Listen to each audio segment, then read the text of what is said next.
మొన్న పుష్ప నటుడు నేడు పక్కింటి కుర్రాడు అమ్మాయిలను లైంగికంగా వేధించి కటకటాల పాలవుతున్నారు. పుష్ప నటుడు జగదీష్ ఓ యువతిని వేధించి కటకటాల పాలైన ఉదంతం మరొక ముందే సినీ ఇండస్ట్రీలో మరో ఉదంతం చర్చకు దారితీసింది.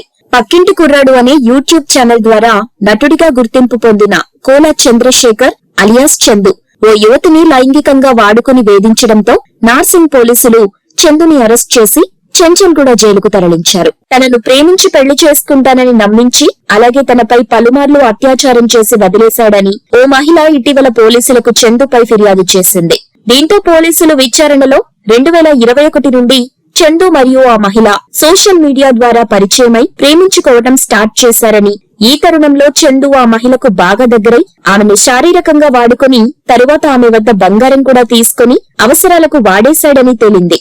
అంతేకాదు కొన్నాళ్లకు ఆ మహిళ పెళ్లి మాట ఎత్తేసరికి నీ కులం ఏంటి మా కులం ఏంటి అంటూ ఒకవేళ తనను పెళ్లి చేసుకోవాలంటే 3 కోట్లు కట్నంగా ఇవ్వాలని చందు తన తల్లిదండ్రులతో కలిసి ఆమెను వేధించటం మొదలు పెట్టాడని విచారణలో తేలింది.